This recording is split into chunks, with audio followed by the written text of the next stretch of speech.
ট্রেতে থরে থরে সাজানো রূপালী ইলিশ, ছোট বড় ইলিশে ভরে গেছে আড়ত। ইলিশের পসরা ঘিরে ক্রেতাদের উপচে পড়া ভিড়, হাঁক ডাকে চলছে বেচাকেনা।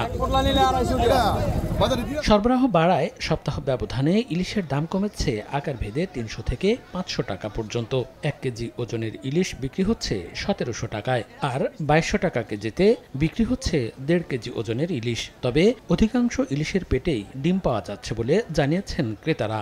গরিব মানুষ ইলিশ মাছ খাইতে পারতেছে, আর একটু সস্তা সাগরের কিছু মাছ পাওয়া যায়, যে মাছটা আমরা একটু সাশ্রয়ী দামে নিতে পারি। খুব ছোট মাছ কিন্তু ডিম পাওয়া যাচ্ছে। যারা উচ্চতর কর্মকর্তা আছেন, যারা এটা নিয়ে ভাবেন, যারা একটু ভাবা উচিত, প্রয়োজনে তারা একটু অবরোধ একটু বাড়ায়, যে সমস্যা নেই।